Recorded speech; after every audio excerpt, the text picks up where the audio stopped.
Hello explorers, उम्मीद है आप लोग खैरियत से होंगे। इस month stack web development course में हम कुछ बहुत इंपॉर्टेंट चीज़ें डिस्कस करेंगे, ठीक है। तो काइंडली लाइक, सब्सक्राइब और बेल आइकन को प्रेस कर दीजिए। और आज का हमारा टॉपिक है ये।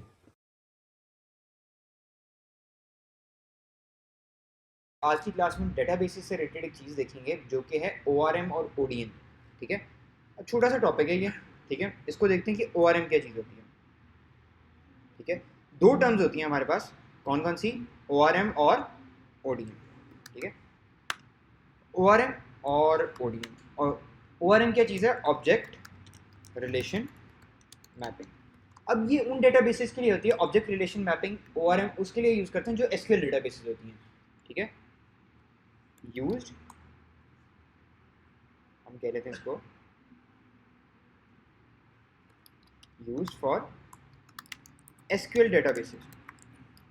ठीक है, अब होता क्या है बेसिकली ORM के थ्रू? ORM बेसिकली एक ऐसी चीज़ होती है जो कि हमें किस चीज़ में हेल्प करती है कि जो हमारे बैकएंड पे ऑब्जेक्ट्स बने हुए हैं ना, उनको किस चीज़ में हेल्प करती है कि बैकएंड का बना हुआ ऑब्जेक्ट हमारे डेटाबेस तक चला जाए। तो वो क्या चीज़ हेल्प करती है? ORM। SQL डेटाबेसेस में ORM यूज़ करते हैं और SQL डेटाबेसेस में हमें क्या हेल्प करता है? ORM। ठीक है, पर हम तो SQL डेटाबेस पे काम नहीं कर रहे हैं अभी। इस फॉर नाउ हम किस चीज़ पे काम करेंगे? नो SQL पे काम करेंगे। तो नो SQL में बेसिकली क्या होता है? ODM यूज होता है। ठीक है, ODM क्या है? Object document mapping. होता क्या है बेसिकली, हमारी जो नो SQL डेटाबेस होती है वो क्या होती है? एज ए डॉक्यूमेंट होती है ना। तो क्या होता है कि बेसिकली जो हमारा बैकएंड पे ऑब्जेक्ट बना हुआ है, उस बने हुए ऑब्जेक्ट को हम क्या करते हैं? मैप करते हैं डॉक्यूमेंट में। तो वो किसके थ्रू होता है? ODM के थ्रू। और ये किसके लिए यूज होता है? Use for no SQL database.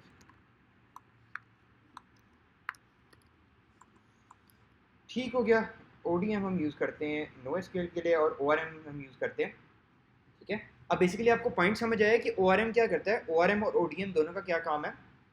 काम दोनों का क्या होता है कि बेसिकली ये फॉर एग्जांपल हमारी डेटाबेस है, ये है हमारी डेटाबेस। ठीक है, ये है हमारी डेटाबेस।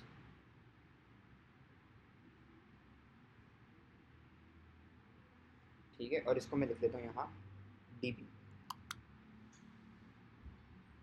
ठीक है, और यहाँ हम क्या यूज़ करते हैं? ये है हमारा नोड का बैकएंड।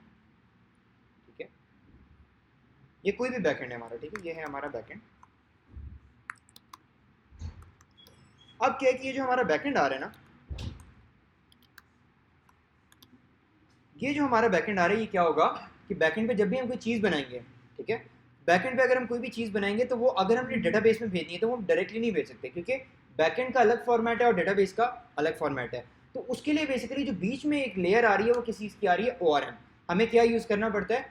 SQL डेटाबेसेस के लिए हमें क्या यूज़ करना पड़ता है? ORM यूज़ करना पड़ता है, जो कि है ऑब्जेक्ट रिलेशन मैपिंग। ये बेसिकली क्या चीज़ है, इसको हम डीप डाउन एक्सप्लोर करते हैं अभी। ठीक है, तो अगर हमारे बैकएंड के साथ हम अगर वो SQL डेटाबेस यूज़ करें तो हम यूज़ करेंगे ORM, जो कि है ऑब्जेक्ट रिलेशन मैपिंग। क्योंकि हमने ये चीज़ पढ़ी कि जो हमारी SQL डेटाबेस है वो क्या होती है? रिलेशनल डेटाबेस होती है, कीज़ के थ्रू जो हम रिलेशन बनाते हैं। ऐसे ही है ना? नो SQL के अंदर तो रिलेशंस नहीं है। ठीक है, तो नो SQL में क्या होता है? ODM, यानी ऑब्जेक्ट डॉक्यूमेंट मैपिंग। ठीक है, अब इसकी एग्जांपल देता हूँ। बेसिकली ORM, अगर हमने नोड के साथ एक काम करना हो तो हम नोड के साथ एक ORM यूज़ करते हैं, जिसकी मैं एग्जांपल देता हूँ। ठीक है, एग्जांपल में अगर आए तो प्रिज्मा फॉर नोड जेएस।